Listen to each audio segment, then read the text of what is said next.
This year we're running the course in reverse direction. Over number 1, the seat, and then on to number 2, the bat house. 3, the Trakehner is straightforward at this level.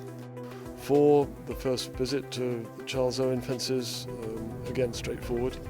And then the first water at 5. The house going into the water is big, so they've got an option there of the boat. And then the house coming out is pretty simple. When they go around the top of the field, come back to the water again at 6. The houses up on the mounds, again I think pretty straightforward at this level.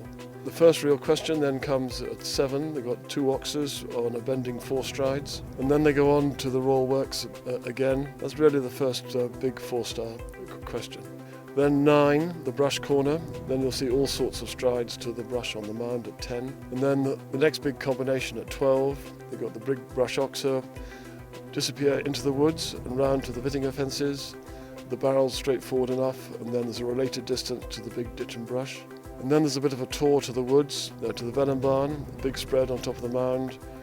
Again, straightforward, but quite a big drop.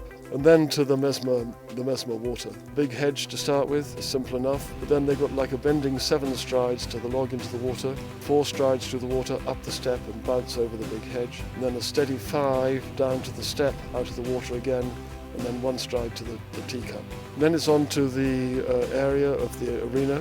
Here they've got to be a little bit more clever. The brush to start with is simple, but you've got to angle it and then bend to the triple brush in order to get back to the last brush in 4 strides. And then the second half of the arena, the 2 Longines clock towers, again that'll just be a nice exercise. Then the biggest fence on the course at 24, the steeplechase fence, big but friendly.